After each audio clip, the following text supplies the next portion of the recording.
بسم اللہ الرحمن الرحیم۔ دینداروں کی مقبولیت۔ کسی شہر میں دو میاں بیوی رہتے تھے جو نہایت محتاج مگر دیندار اور دولت صبر شکر کے تاجدار تھے۔ ہر حال میں شکر خدا بجا لاتے۔ ایک مرتبہ جب چند روز تک کچھ کھانے کو میسر نہ آیا تو مرد نے اپنی عورت سے کہا، 2-3 دن سے ہمارے گھر میں آگ تک نہیں جلی، ایسا نہ ہو کہ ہمارے ہمسائیوں کو ہمارا یہ حال معلوم ہو کر ملال ہو اور ہم ان کے نظروں میں حقیر معلوم ہونے لگے۔ لہذا مناسب معلوم ہوتا ہے کہ تم تنور میں آگ جلا دو تاکہ ہمسائیوں کی یہ بدگمانی دور ہو جائے۔ یہ سن کر اس نیک سیرت بیوی نے ایسا ہی کیا۔ تنور سے دھواں اٹھتا دیکھ کر کوئی پڑوسن آگ لینے آئی، دیکھتے کیا ہے کہ سارا تنور روٹیوں سے بھرپور ہے۔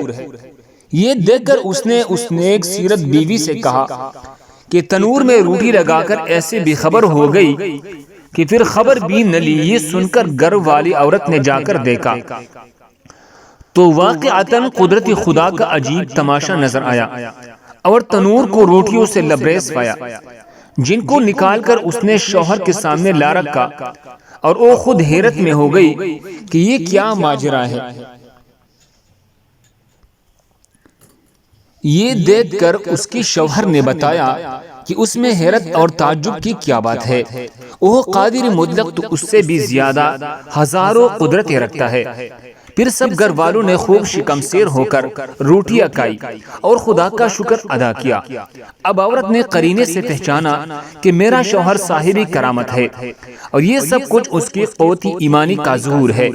کہنے لگی، جناب باری میں کوئی ایسی دعا کرو کہ وہ ہم کو کوئی ایسی چیز عنایت فرما دے جس سے دنیا کی روز روز کی فکر دور ہو جائے اور فارغ البالی کے ساتھ ہم دن رات خدا کی عبادت میں لگے رہے۔ شوہر نے کہا، وہ ہمارے سب حال سے واقف ہے اور جو اس کو نزدیک بہتر ہوتا ہے اپنے بندوں کے ساتھ وہی کرتا ہے، اس میں عرض و معروض کی کیا حاجت ہے۔ مگر جب عورت نے زیادہ مجبور کیا تو ایک دن آخر شب میں جو اجابتی دعا کا وقت تھا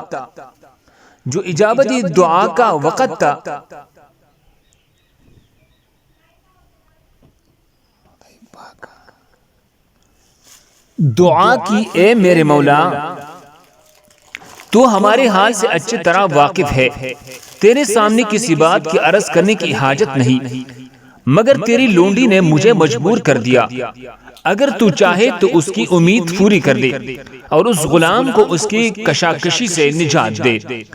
چنانچہ اس کی دعا پر ایک طاق سے کوئی ہاتھ باہر نکلا جس میں ایسا روشن جوہر تھا جس سے تمام گھر روشن ہو گیا، پھر وہ ہاتھ غائب ہو کر طاق بند ہو گیا۔ یہ دیکھ کر شوہر نے بیوی کو جگایا کہ جلدی اٹھ، خدا نے تیری دل کی مراد پوری کر دی۔ یہ سن کر وہ عورت جھنجھلاتی ہوئی بیدار ہوئی کہ مجھ کو کیوں جگایا، میں تو ایک لطیف خواب دیکھ رہی تھی کہ جنت ہر طرح سے سجی ہوئی ہے اور اس میں ایک نہایت عمدہ مکان زر و جواہر سے بنا ہوا اس قدر مزین اور روشن ہے جو ابتاب عالم تاب کو شرماتا ہے۔ اس کی رزق برق دیکھ کر میں کوئی ہوئی تھی۔ جب کچھ ہوش آنے پر میں نے پوچھا، یہ عالیشان مکان کس خوش نصیب کو ملے گا؟ تو جواب ملا، تم دونوں میاں بیوی کے لیے ہے۔ یہ سن کر میری خوشی کی انتہا نہ رہی۔ پھر کیا دیکھتی ہو کہ ایک روشن موتی اس مکان سے گم ہو گیا اور ایک مکان بدنما اور بدزیبا معلوم ہونے لگا۔ میں نے پوچھا، یہ کیا ہوا؟ جواب ملا کہ وہ روشن موتی جس سے تیرا مکان روشن تھا تیری خواہش کے مطابق دنیا میں چلا گیا۔ جس قدر تو دنیا میں راحت، آرام اور رونق آسودگی چاہیں گے، اسی قدر یہاں کی راحتوں میں کمی آ جائے گی۔ یہ سن کر میں بدحواس ہو گئی اور دنیا کی لذت آرام سے بے نیاز میں اسی کشمکش میں تھی کہ تم نے مجھے جگا دیا۔ لہٰذا باری خدا، جناب باری میں پھر دعا کیجئے کہ یہ روشن موتی جہاں سے گم ہوا ہے پھر اپنے مقام میں چلا جائے، کیونکہ دنیا کی راحت بے ثبات پر باقی مکان کو ناقص بنا دینا سخت حماقت ہے۔ چنانچہ اس کے شوہر نے پھر کمال و گریاب مزاری سے عرض کیا کہ خداوند تو بڑا رحیم و حکیم ہے۔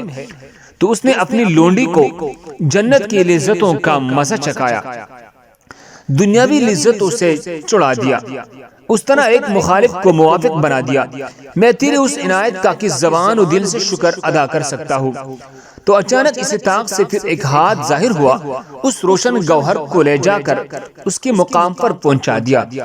واقعے کا حاصل یہ ہے، اللہ کی کیا عجیب و غریب قدرت ہے کہ اپنے فرمانبردار بندوں کو دنیا ہی میں جنت کی دیدار سے مشرف فرما دیتے ہیں۔